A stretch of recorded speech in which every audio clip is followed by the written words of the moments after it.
वेखना भी त्रै ही नहीं है कुछ होर है।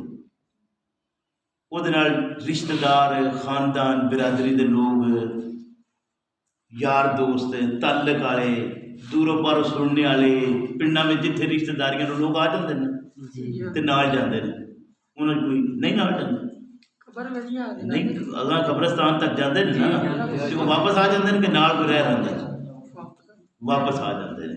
ਅੱਛਾ ਜਿਹੜੇ ਇੱਕ ਸ਼ਹਿਰ 'ਚ ਗਈ ਨਾਲ ਵਾਪਸ ਆ ਗਈ, ਦੂਜੀ ਉਹਦੀ ਹੁੰਦੀ ਹੈ ਚਾਰ ਭਾਈ, ਉਹਦੇ 'ਤੇ ਖੂਬਸੂਰਤ ਜਿਹਾ ਲਿਖਾਈ ਵਾਲਾ ਸਾਡੇ ਕੋਲ ਕੱਪੜਾ ਹੁੰਦਾ ਉੱਤੇ ਪਾਇਆ ਜਾਂਦਾ, ਉਹ ਵਾਪਸ ਆ ਜਾਂਦਾ ਕਿ ਨਾਲ ਲਾਉਂਦਾ, ਉਹ ਵੀ ਵਾਪਸ ਆ ਜਾਂਦਾ। ਅੱਛਾ ਹੁਣ ਪਿੱਛੇ ਰਹਿ ਗਿਆ ਯਾਰ, ਕਿਉਂ ਰਹਿ ਗਿਆ? ਮਰਨੇ ਵਾਲਾ, ਮਰਨੇ ਵਾਲਾ ਰਹਿ ਗਿਆ ਤੇ ਉਹ ਉੱਥੇ ਛੱਡ ਕੇ ਤੇ ਵਾਪਸ ਆ ਗਿਆ।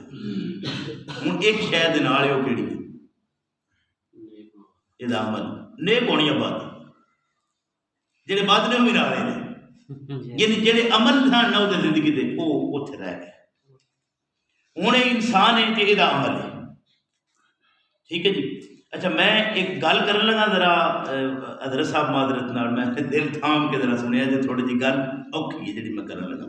साढ़े को मारूफ है बहुत त्रै सवाल होने ने, मन रब्बू का मा दीनु का मन नबीयू का, है ना आम मारूफ है गल।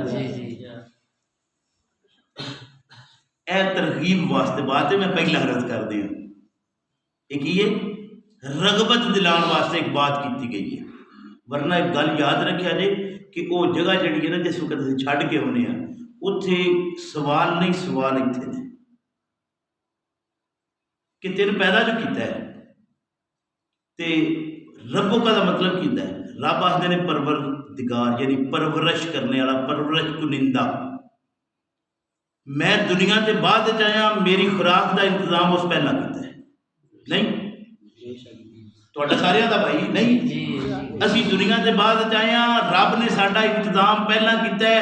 जदों तक असी दुनिया ते रहे हाँ असां अपने मतलब जरूरत का जो साडा सी वो खा लिया, जो साडा नसीब सी सन मिल गया।